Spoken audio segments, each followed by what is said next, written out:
Estamos começando mais um videocast Clínica da Beleza. Eu sou o dermatologista Otávio Macedo, aqui de São Paulo, e nessa temporada, que já é a quinta, eu converso com meus amigos, parceiros, profissionais sobre saúde, bem-estar, saúde mental, tendências da medicina e, claro, beleza. Hoje estou aqui com a minha amiga Andréia, de muitos anos, não é, Andréia? Que sempre é bem-vinda aqui no Clínica da Beleza. Andréia é geriatra e gerontóloga e trabalha incansavelmente em prol de um envelhecimento saudável. E é sobre isso que nós vamos falar hoje, entre outros assuntos. Muito bem-vinda, Andréia. Que bom estar aqui com você mais uma vez. Muito obrigada, Otávio. Acho que hoje é um podcast especial, um videocast especial. Sabe por quê? Por quê? Porque eu quero fazer uma proposta para você. Você vai me passar isso aqui. Se é para falar de envelhecimento saudável, longevidade, nós vamos falar de você. Você não acabou de fazer 70 anos? Setentinha. Não é um super exemplo de envelhecimento saudável? Então, vamos mudar um pouco? Claro, Você deixa hoje eu fazer as perguntas? Hoje ele que vai ser entrevistado. Sem filtro. Tá bom. Jura? Então, vamos lá. Olha, você acabou de fazer 70 anos, que foi lindamente comemorado aí ao longo dos meses, né, das últimas semanas, e assim você está muito bem. Então, eu queria saber que reflexão você tem sobre a vida a partir desse marco, desses 70 anos. Olha, Andréia, eu nunca imaginei chegar aqui desta forma tão bem, porque eu tinha um conceito, uma experiência de família. A minha avó, aos 63 anos, eu lembro dela sentadinha na varanda, fazendo crochê de cabelinho branco, e ela infartou aos 63 anos.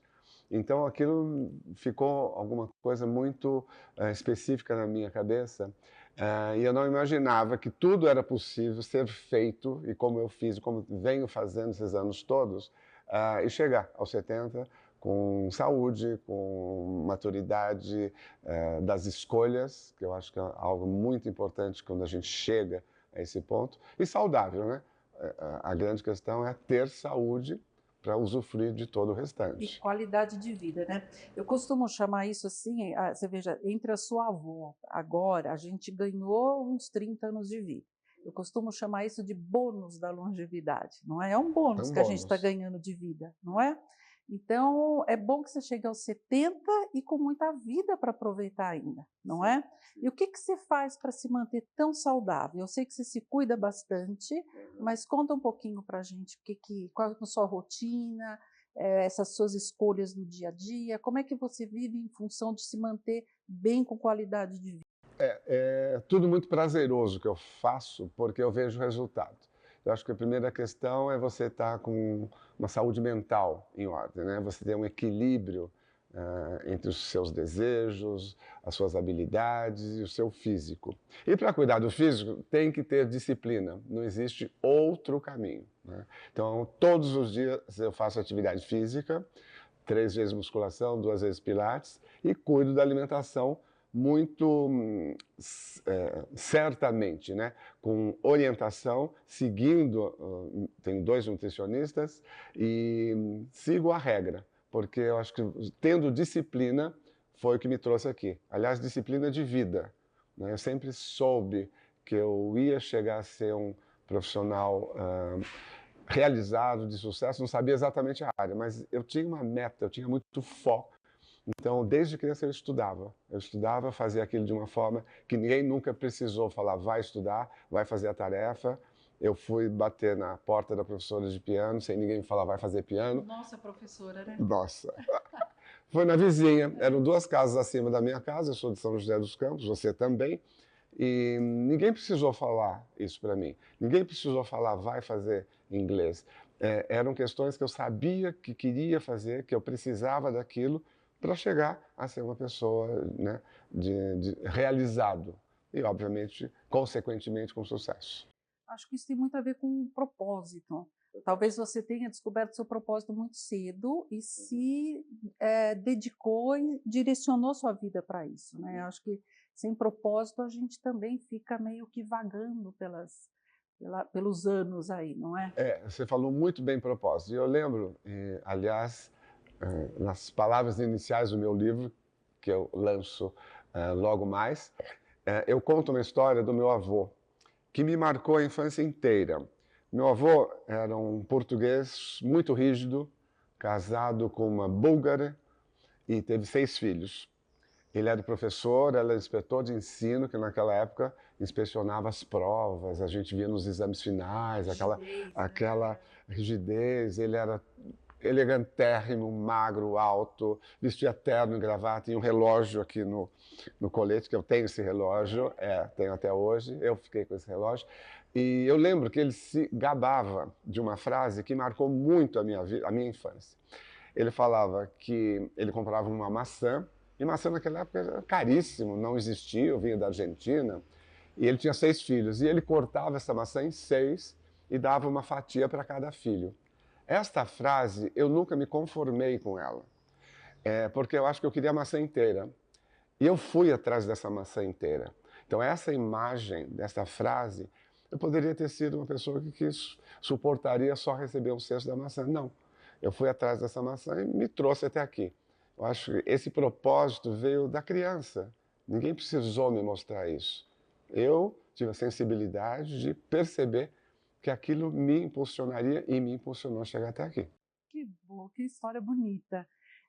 Otávio, me diz uma coisa, mas tem todo esse seu lado lindo de conquistas e tudo mais, mas assim como nós, você também passou por vários obstáculos e desafios na sua vida, né? Como é que você lidou com isso? Porque é tão importante essa atitude que a gente tem com relação a esses desafios para chegar lá na frente, né? Foco, fé e vamos fazer. Eu acho que isso sempre eu fui muito direcionado, muita força de vontade. Para você ter uma ideia, eu sempre quis a escola. Em São José tinha a escola particular, que era o Olavo Bilac, e o Colégio das Irmãs de vocês. E a escola particular, minha família não tinha condições de pagar essa escola. O que eu fui? Fui atrás de bolsa de estudo. Quem ganhava bolsa de estudo era o primeiro aluno. Então eu fui primeiro aluno durante muito tempo, porque eu sabia que eu queria a melhor escola. Porque a melhor escola me daria condições ao fazer uma faculdade e seguir trilhar todos os caminhos. Então acho que foco, força, eu digo que a essas alturas da minha vida, fuck. Isso é ótimo. Foco, fé, força and fuck. Sabe por quê? A gente também fica mais seletiva à medida que envelhece, não é? Claro. Então você já sabe o que serve, o que não serve, o que você tem que descartar, o que fica. Eu acho que a gente fica muito mais ligado à essência da vida, não é? Sim. Não é assim com você também? Sim. Escolhas, né? À medida que você vai ficando mais maduro, você vai fazendo escolhas e você vai selecionando. Isso te interessa, isso não me interessa e eu continuo. Existem barreiras, existem desafios, existem perdas, existem dores naturais, necessárias, e o que me leva, o que me traz também até aqui a não parar, você veja, hoje nós estamos aqui num sábado gravando videocast. Eu poderia estar dormindo, poderia estar jogando tênis ou bebendo com os amigos, que eu não bebo. Mas eu sou muito focado, porque aos 70 anos eu estou aqui ao sábado gravando videocasts. Porque isso faz parte de todo essa história que eu construí, que eu estou construindo e passando o meu legado, porque é importante passar esse tipo de informações. O que nós estamos fazendo agora no Instagram, é o que a mídia escrita nós fazíamos. Na revista Cláudia, eu escrevia cartas, respondia cartas, e as pessoas sabiam do nosso trabalho. Hoje é isso aqui, né? Então é imagem, é Instagram, passar mensagens que possam informar as pessoas e elas nos procurarem profissionalmente. Então, isso tudo me leva a ter certeza que ser dopaminérgico, que eu sou um ser dopaminérgico, eu mordo a vida com vontade. São palavras do meu terapeuta, um amigo Clécio Borges. Porque nesta ansiedade da realização, da busca de querer coisas novas e continuar me atualizando, é o que me traz até aqui e é o que eu sinto que vai continuar. Eu não consigo ter também um exemplo que o meu pai deu, que é se aposentar. Ele também tinha esse sonho, depois de 30 anos de trabalho, se aposentar. E ele se aposentou aos 50 e poucos anos. Eu jamais me vejo aposentando. Eu diminui meu ritmo, continuo diminuindo, É que tudo mas eu isso chego aqui. mudou, né, Otávio? Total. Porque é isso. Você falou uma coisa muito interessante, a questão de adaptação. Você falou disso das mídias e agora das mídias sociais. A gente precisa de muita adaptação ao longo da vida, principalmente a nossa geração, que tanto está mudando o enfoque da percepção subjetiva do que é envelhecer, quanto a gente atravessou desafios imensos, se a gente pensar na infância, no rádio, TV colorida, lembra tudo isso? E agora as mídias sociais, quer dizer, é uma questão de adaptação, né, que a gente precisa desenvolver ao longo da vida. Adaptação, eu diria, né? Você se reinventar. Sim. Eu me vejo eternamente me reinventando. Eu sou um ser, realmente, a impermanência do ser, eu acho que é o que leva a você ter essa vontade, essa fome de viver. Essa metamorfose Ambulante. Otávio, deixa eu te perguntar uma coisa. Você já teve medo de envelhecer? Não vou dizer que seja medo, apreensões talvez, mas à medida que eu fui envelhecendo e vou envelhecendo, eu vejo quanto a medicina e todas as outras áreas coadjuvantes podem me ajudar, que as próprias pessoas me falam. Eu tenho pacientes, eu trabalho com dermatologia há 45 anos, então eu tenho pacientes há 40 anos que eu sigo, existem gerações, bisavó, avó, neto e bisneto, que ainda nós cuidamos. E essas pessoas que às vezes deixam de nos consultar e reaparecem, sempre vêm com uma frase: nossa, você não muda. Isso é muito prazeroso, mas é também uma forma de mostrar, dar exemplo que isso é possível. Não é que eu não envelheci, eu envelheci e eu continuo, acho que eu envelhecendo bem. Eu nunca fiz cirurgia plástica, eu não vou fazer, morro de medo. Eu acho que tem a sua indicação, eu indico para os meus pacientes, mas não é algo que vai me dar um prazer ou vai me enganar a idade que eu tenho. Eu estou envelhecendo bem, primeiro com saúde. Eu acho que a saúde, se você tem saúde, o restante vem tudo por consequência. E a saúde física, mental, emocional e estética. Então, eu usufruo de todos os tratamentos que nós praticamos, não tenho a menor dúvida. Eu costumo falar, faça o que eu mando, porque eu também faço. Então, os meus doutores aqui, os meus sócios, eles cuidam de mim. E eu acho que está dando certo. Então, não vou te dizer que eu tinha medo. Eu não sabia que ia ser bom envelhecer, e é possível envelhecer com uma cara em ordem. Otávio, me fala uma coisa, tem algum marco na sua vida que fez com que você adotasse um estilo de vida mais saudável, alguma coisa que tenha te proporcionado essa consciência? Olha, eu venho de uma geração em que, né, cuidar do corpo não era uma constância como hoje. Anos 80, por exemplo, eu até modelei, digamos assim, quando eu morei na Suíça em 79. Hoje os modelos são malhados e talhados. Naquela época, um homem era belo ou esbelto, mas tinha um corpo normal. Não tinha atividade física, não tinha ginástica. A aeróbica apareceu em 85. Eu lembro muito bem que nos anos 80 a gente andava, caminhava, mas não tinha academia. A academia primeira que eu fui frequentar foi em 85, 86, quando existia a cultura da ginástica aeróbica, né? Jane Fonda, etc. Esse culto ao corpo foi crescendo muito lentamente. Então, nos anos 80, foi a primeira vez que se começou a falar de atividade física muito intensa, né? A primeira academia, competition, que eu fui, que eu acho que foi um grande sucesso em São Paulo, era, né, o trabalho aeróbico, né, o step, e era diferente do que é hoje. Então, naquela época, a cobrança, o culto ao corpo era muito diferente. E décadas e séculos passados, a mesma coisa. Na Renascença, ter uma barriguinha era o belo. Então, essa consciência de se cuidar foi vindo aos poucos. E uma outra coisa que eu tenho que lembrar é que eu fui um adolescente gordinho, eu fui uma criança gordinha, né? Eu tinha as mãos tocando piano bem cheinho, fotos de adolescência, ou na primeira comunhão, gordinho, com papinho. E eu sempre quis fazer dietas e fui atrás de muitas dietas. Eu lembro que na faculdade eu fui no endocrinologista, que era professor nosso, fazer uma dieta. E eu sempre tive essa querer e desejo de ter um corpo e um peso ideal, mas sem exageros. E hoje eu vejo que a dieta que deve ser feita, você tem que comer muito. Hoje eu faço 4 refeições ao dia. As pessoas acham que eu tenho esse corpo porque eu não como, ou como uma saladinha e um grelhado. Isso não é verdade. Você sabe que para a gente ter massa magra, você tem que comer muito carboidrato e muita proteína, e 4 refeições muito bem. Fazer E exercício de fazer acordo. exercício. Acho que isso é um ponto muito importante que você falou, porque com a idade, a tendência, as pessoas comerem pouca proteína. E a gente já tem um risco de perda de massa muscular muito grande, né? Ou pode até entrar numa sarcopenia. E se não comer a proteína, não adianta. Então, isso que você mencionou é muito importante. Otávio, eu queria te perguntar uma coisa também. A gente está falando muito de saúde física, todo o seu estilo de vida, que é muito bacana.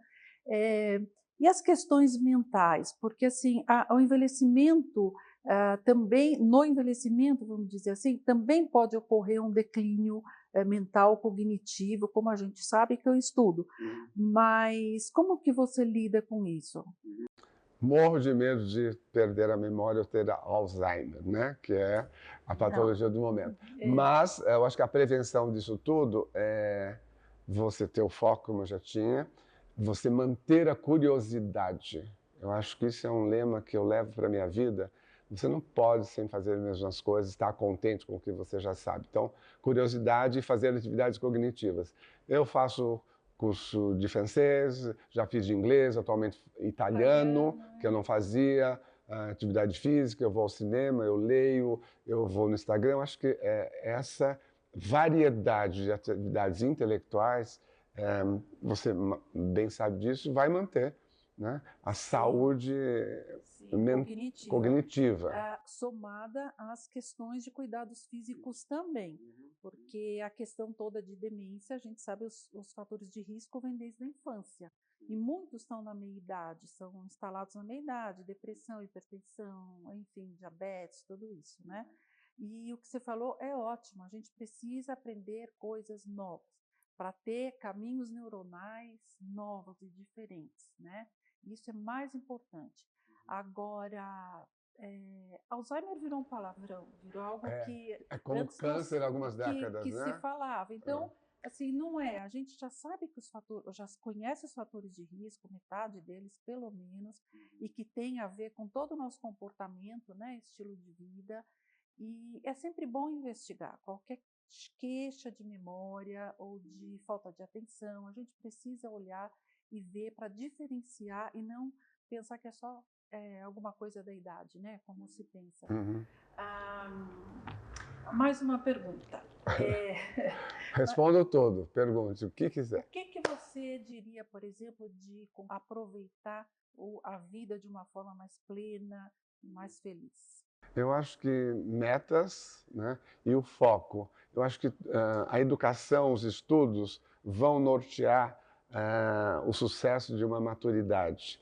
Então, os pais realmente investem em boas escolas. Eu acho que a grande herança que eu tive dos meus pais foi ter a possibilidade de ter boa educação, fazer uma faculdade e se tornar um profissional. E aí você vai ser profissional de sucesso se você se dedicar. Eu acho que a dedicação seria o maior conselho que eu daria às pessoas, aos jovens, manterem uma atividade física, alimentação, foco e ir atrás dos seus sonhos. Eu acho que é importante você ir atrás dos seus sonhos para que eles se realizem, né? Então, se você tem um sonho de morar fora, faça bons estudos, seja bom aluno e consiga, né, possibilidade de fazer um PhD, alguma coisa fora.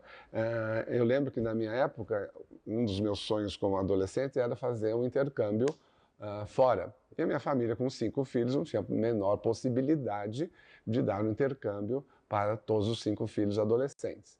E era o meu grande sonho, era conhecer o exterior e estudar fora. O que eu fui atrás, como sempre desde criança, atrás de uma bolsa de estudos que me possibilitasse morar no exterior. E foi que eu fui atrás, consegui. Para a Suíça, né? Para a Suíça, aí eu já me formando, eu sabia que a minha residência em dermatologia se iniciaria lá e depois em Buenos Aires. Então é isso, é ir atrás disso, não ficar esperando nada cair do céu. As pessoas às vezes falam, você teve muita sorte. Não é bem assim. A A gente sorte, constrói o né? caminho, Você né? está no lugar certo, na hora certa, mas você tem que ir atrás disso. Não adianta cair a possibilidade de um emprego, você não ter condições de ter um currículo bom, né? Então, é esse misto de foco, de sonhos, e atrás desse sonho, sempre muito bem focado. E não ter medo de envelhecer, né, Otávio? Porque envelhecer é um ganho de vida, Tem as né? suas partes maravilhosas. Tem, não tem? O que você acha que você conquistou? Um ganho que você teve que só a passagem do tempo A te deu? liberdade. Eu nunca fui tão livre como agora. E eu fui criando uma carreira que eu sempre imaginei, não que eu ia aposentar, mas que eu ia aproveitar muito. E esses últimos anos, sem estar, né, já desde os 50, 60 anos, os meus maiores prazeres é viajar, você sabe bem disso. E eu sempre fui me possibilitando ter a capacidade de conseguir viajar e trabalhar, mesclando muito bem pequenas paradas. E hoje eu tenho realmente um ritmo depois da pandemia, onde eu fiz todo o meu processo de programa de profissionalidade, profissionalismo e carreira para os meus médicos. Hoje eu tenho sócios e isso me possibilita trabalhar mais na supervisão, mais no business, do que pôr a mão na massa. E isso me facilita viajar muito mais. Então, eu fui planejando e deu muito certo. Isso me faz extremamente feliz. Então, a maturidade me trouxe liberdade, né, e as escolhas. O que realmente me importa, o que não importa. Agora, a gente está falando de escolhas, vamos dizer o seguinte: você é um ser totalmente sociável, né? Muito, muito sociável, e você celebrou bastante o seu aniversário. Como é que você faz para manter as suas amizades, as suas conexões, os seus relacionamentos? Porque isso é muito importante para a longevidade. Eu acho que você é um bom exemplo disso, que está aí, não é? Sempre celebrando a vida. Mas isso é muito engraçado porque eu sempre fui muito tímido. Então, a pessoa que eu sou hoje não tem nada a ver com o Otávio da infância e adolescência. Eu era extremamente tímido, eu não me sociabilizava muito, mas eu tinha amigos que persistem até hoje, poucos e bons. Mas eu era tão tímido que eu tinha vergonha de fazer uma pergunta na classe, levantar a mão. Eu esperava terminar a aula e ia falar com o professor, para você ver o grau de timidez. E à medida que eu fui, né, eu era querido nas aulas, nos meus grupos, desde o ginásio, eu me destacava, mas eu tinha pequenas amizades, mas eu era tímido. Eu acho que eu fui desenvolvendo essa possibilidade de sociabilização depois da faculdade e fui criando amigos e laços de amizade e familiares, porque acho que a família também te dá uma base muito estruturada, né? De reuniões. Minha mãe sempre foi muito festiva, ao contrário do meu pai, mas ela reunia para Natal, para Páscoa, todo mundo, que é o que eu faço hoje também. E isso foi me possibilitando. E você sabe, aquele estudo de Harvard que mostra, depois de 50 anos, que as pessoas que são mais saudáveis são as que têm melhores laços afetivos, de amizade, e isso leva a longevidade saudável. Eu acho que isso me traz hoje esse estado, esse Otávio que sou hoje, também por tudo isso. São essas redes de afeto, né, e de apoio que a gente vai construindo, né? Olha, 70 anos é um marco e tanto, não é? E agora me fala o que você está pensando para depois dos 70, porque vai ter muita vida por aí. Vá se preparando, que tem muita vida. Você sabe que quando a gente atinge os 60 ou 70 anos, a expectativa de vida vai só aumentando, não é a mesma de quando a gente nasceu, né? Sim. Então, aos 70 anos, imagine você vivendo em mais algumas décadas. Quais são os seus planos? O que você está Eu preparando? acho que é recomeçando. Você sabe que ano passado eu tive um grande susto de saúde e saí com vitória, sou saudável, foi realmente um susto. E tendo saúde, eu me vejo muito ativo ainda por muitos anos. E eu acho que então são os recomeços, né? Que é o que eu conto no meu livro, que estamos lançando e que fala essa história toda que vocês aqui ouviram um pouquinho, e que fala exatamente disso, do acumulando, buscando e recomeçando, né? Memórias, afetos, perdas, porque você tem grandes recomeços. Você pode ter uma frustração, pode ter um problema de saúde, mas quando você sai vitorioso disso tudo, você está recomeçando. Então a palavra recomeçar ela me satisfaz muito. Eu sinto que eu estou começando uma nova era.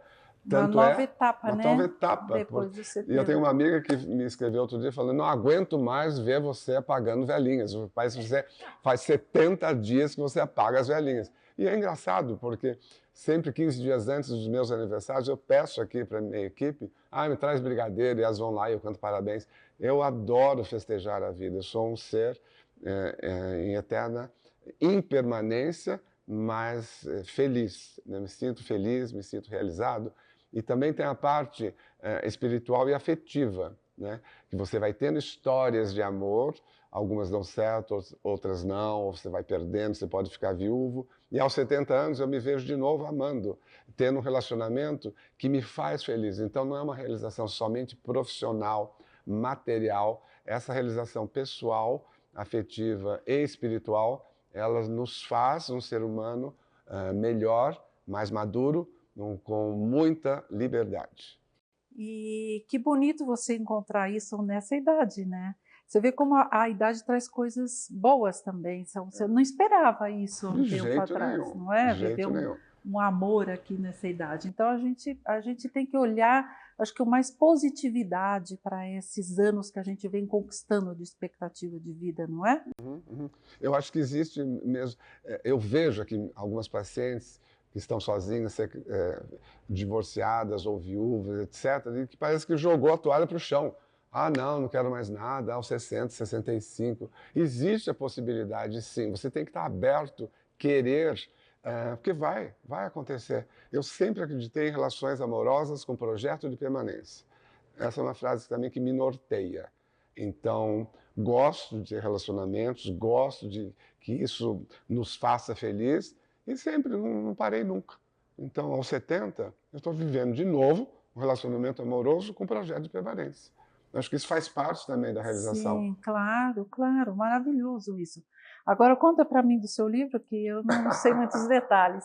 Qual é o nome do livro? Quando vai ser o lançamento? O nome chama-se Otávio Macedo, Memórias, Afetos e Recomeços de um Maestro da Beleza. Então, esse nome não foi eu que dei, né? Não existe pretensão nenhuma nisso, mas eu me sinto um coordenador da beleza. Então, desde que eu escolhi na dermatologia fazer a cosmiatria, numa época que isso não existia, nos anos 80, se você falasse em rugas, em rejuvenescimento, ou lasers que nem tinham, você era realmente colocado ao lado. A dermatologia tradicional não aceitava esse tipo de possibilidade de você tratar, você preservar e você tornar as pessoas mais jovens, mais bonitas. Então, isso faz com que eu me sinta realmente, né, um coordenador da beleza de um paciente que me procura, como se fossem partituras que eu estou ali regendo para levar uma possibilidade de um gerenciamento de beleza. Então, ele conta ela desde quando eu comecei, né, na rua João Tuca, que era a rua que eu morava, você morava na rua lá... Cavalo de Araújo, eu morava. E ali era uma rua de terra, a gente brincava no quintal de terra, jogava bolinho de gude. Conta essa trajetória toda, todas as dificuldades, todos os ganhos, todas as perdas, recomeços, sucessos que eu vivi, até hoje, até os dias de hoje, que eu considero que aos 70 eu estou recomeçando. Que bom, que venha muita vida pela frente. Obrigado, adorei tá essa bom? Troca de lugares aqui. Precisava, né? Uma vez ou outra que a gente mudar de lugar, né? André, adorei nossa conversa e que bom que eu fui aprovado por você. Venha mais vezes por aqui trazendo discussões e novidades. E nós queremos ouvir você. Se tiver dúvidas ou sugestões, mande mensagem para o nosso Instagram, que é @Clínica Otávio Macedo. Nos sigam também no nosso Spotify Clínica da Beleza, no Deezer e no YouTube. E até uma próxima.